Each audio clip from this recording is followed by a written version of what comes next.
Maharashtra today 24 news सत्य परिस्थितीचा सविस्तर आढावा। दुचाकी डिवायडरला धडकली, एकाचा जागीच मृत्यू।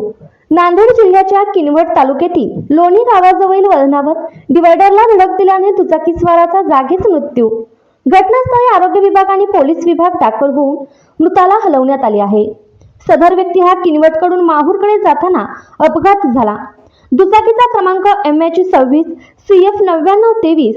सदर व्यक्तीचा दुचाकीवरील ताबा सुटल्याने भीषण अपघात झाला।